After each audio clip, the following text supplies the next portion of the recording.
Hey there, it's CJ Willie, and if you are living in the United States, today is Memorial Day. What better way to celebrate the holiday than cracking open some Magic the Gathering? Continuing in my series of opening up Throne of Eldraine Standard, which included Theros Beyond Death, Ikoria Lair of Behemoths, and Core Set 2021, I'm going to crack open my Theros Beyond Death pre-release kit.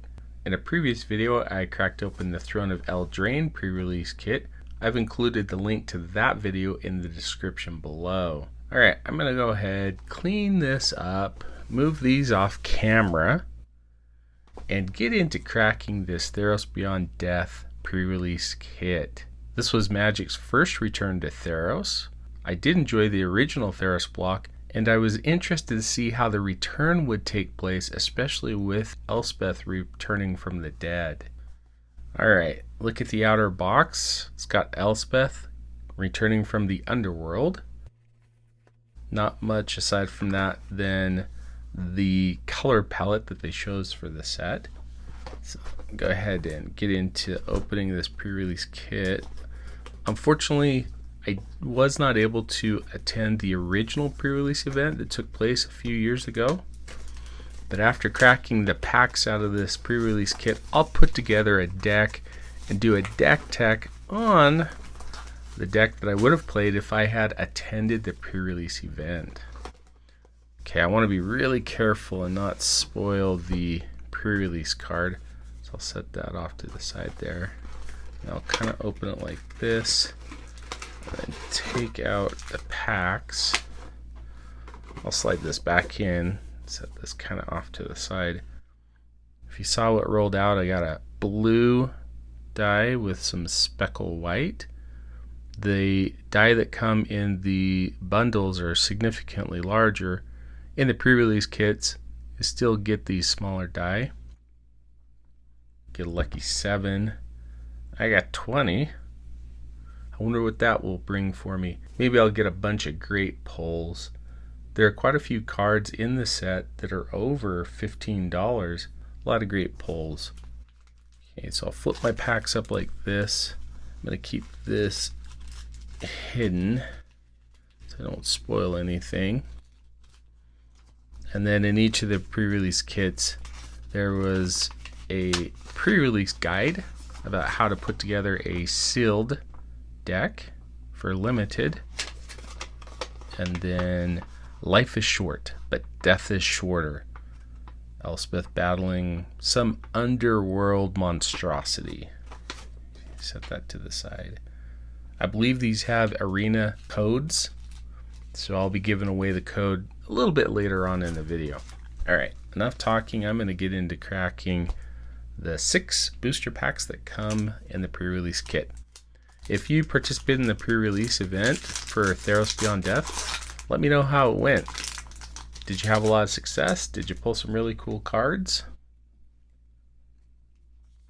Alright, starting off with commons. Triumph Surge, Starlet Mental, Hero of the Games, Leonin of the Lost Pride, Omen of the Dead, Nylea's Forerunner, Memory Drain, Unknown Shores, Omen of the Forge, Altar the Pantheon. Uncommons, Mischievous Chimera, Birth of Meletus, Careless Celebrant, and the first rare is going to be Galia of the Endless Dance. So a red-green creature. In Theros Beyond Death, sometimes building a monocolored deck would pay off. Multicolor wasn't as strong at times. So I don't know if this will help me go multicolor or I'll stick to monocolor. A full art swamp.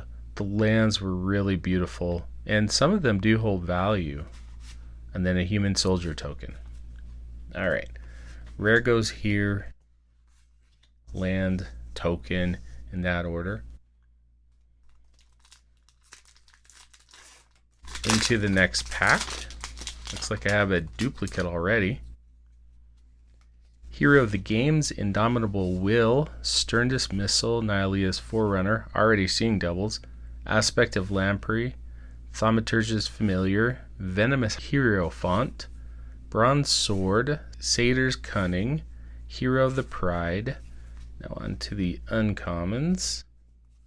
One with the Stars, Clothy's Design, Thundering Chariot, and the next rare is going to be a blue creature, Thrix the Sudden Storm.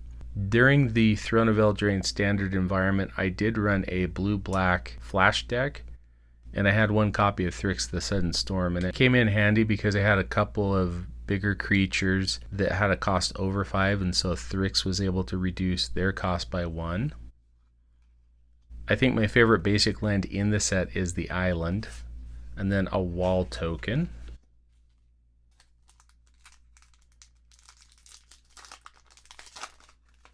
Not a clear picture yet of what color combination I'll build this sealed deck out of. Omen of the Sun, Triton Waverider, Underworld Ragehound, Plummet, Nyxborn Marauder, Elysian Caryatid, Towering Wave Mystic, Daybreak Chimera, Traveler's Amulet are the commons. I might have a foil in here. Shimmerwing Chimera, Pharika Spawn, The Binding of the Titans, and the next rare is going to be Bronzehide Lion. Okay, and it looks like I have a cool looking uncommon here. Teramet Chosen from Death. And that looks like the showcase art. So there were a number of cards in the set that had this showcase looking art. Alright, I'll put the foil right there. And then a basic forest and a satyr token. Alright, halfway through. Let's move it along a little bit, not make the video too long. Stampede Rider, Nyxborn Courser, Vexing Gull, Underworld Charger, Plummet, Dreadful Apathy, Eidolon of Philosophy, Voracious Typhoon, Wings of Hubris, Scophus Warleader. Mystic Repill is the first uncommon. Phalanx Tactics, Field of Ruin. That was a card that had a little bit of value until I believe it was reprinted in Theros Beyond Death. And then the next rare is going to be Tessin Champion. Green creature.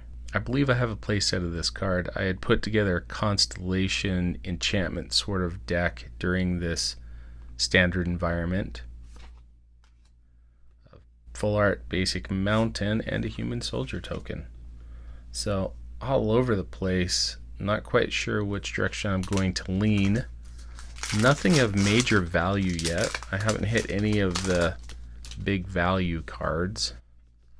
Sentinel's Eyes, Vexing Gull, Stampede Rider, Temple Thief, Skola Grove Dancer, Infuriate, Thaumaturgist Familiar, Venomous Hierophant, Chain to Memory, Hyrax Tower Scout. First uncommon is going to be Devourer of Memory, Favorite of Iroas, Inevitable End, and the next one, oh, it looks like I got one of the value cards, Heloid Suncrowned. In the set, there was a monocolor cycle of the gods, including a red-green god. I believe Heloid is the second most valuable god out of the set. Okay, that's pretty cool. Full art swamp and a tentacle token. At one time, this had some value. I don't know if it's still around $1 or not.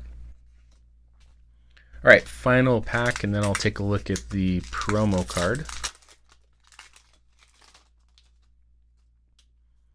Underworld Ragehound. It'd be great to get Underworld Breach.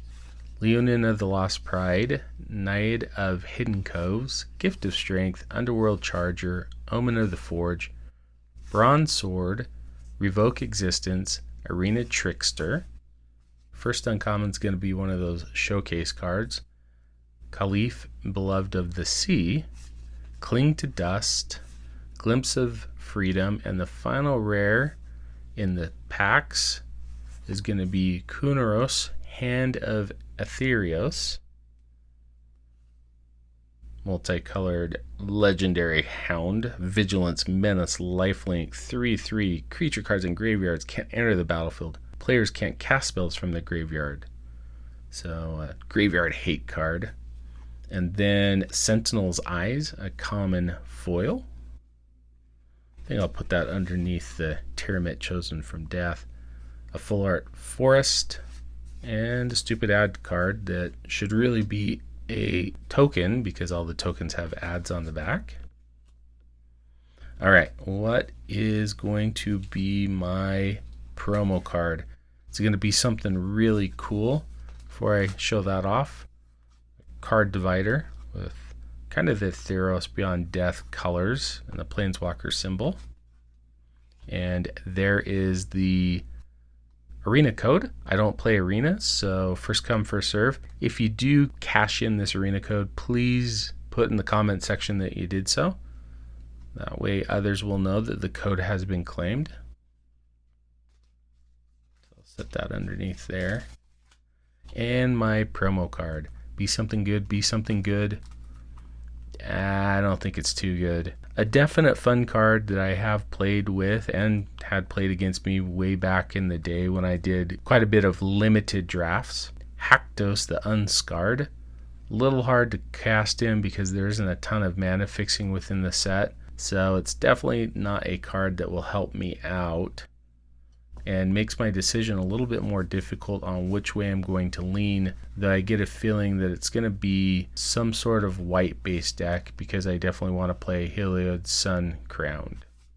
Alright, I'm going to go ahead and get this cleaned up and I'll come back with the deck that I would have played if I were participating in the pre-release event for Theros Beyond Death. Okay, I'm back with my deck tech with the deck I would have played if I were attending the pre-release event for Theros Beyond Death. As you can see, I'm playing a white-green deck. It's going to be a little bit more enchantment heavy because I'm going to try to get extra abilities or added bonuses from enchantments entering the battlefield. Alright, covering the creatures, I'm going to go a little lower to the ground to begin with. Flood the board with green-white creatures.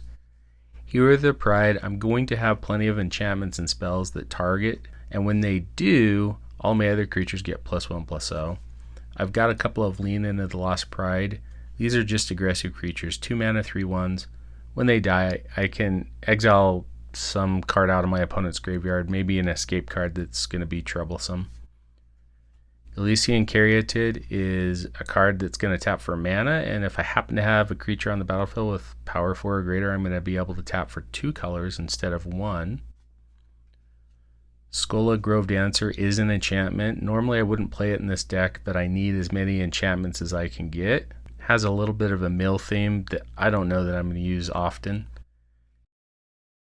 Favorite of Erois. Whenever an enchantment enters the battlefield, it gets double strike. So if I've got it pumped, it can be a pretty nasty creature during combat. Hyrex Tower Scout. It's just a 3/3 for 3. I mean, that's a body. I can give a creature pseudo vigilance if I play this post combat main phase after I've attacked. Nyxborn Courser is simply in here for devotion. I need it to turn on one of my bombs. Voracious Typhoon, a 4/4 for 4, and it has escape, which I think I should be able to trigger because I'm going to have stuff dying. I should have enough to pay the escape cost of 4 cards in my graveyard plus the 7 mana, but when it comes back out, it's a 7/7. Nylea's Forerunner, I have 2 of those. 5 mana, 5/3s. Not the best of stats, does give all my other creatures trample, which may come in handy, but both of them are enchantments, which is key to my deck. Daybreak Chimera, I need it for devotion. It's a 5 mana, 3/3 flyer, but I'm hoping I'll have other white permanents out there to reduce the cost to cast it, so maybe I'll be able to cast it as a 4 mana, 3/3 flyer, which isn't bad.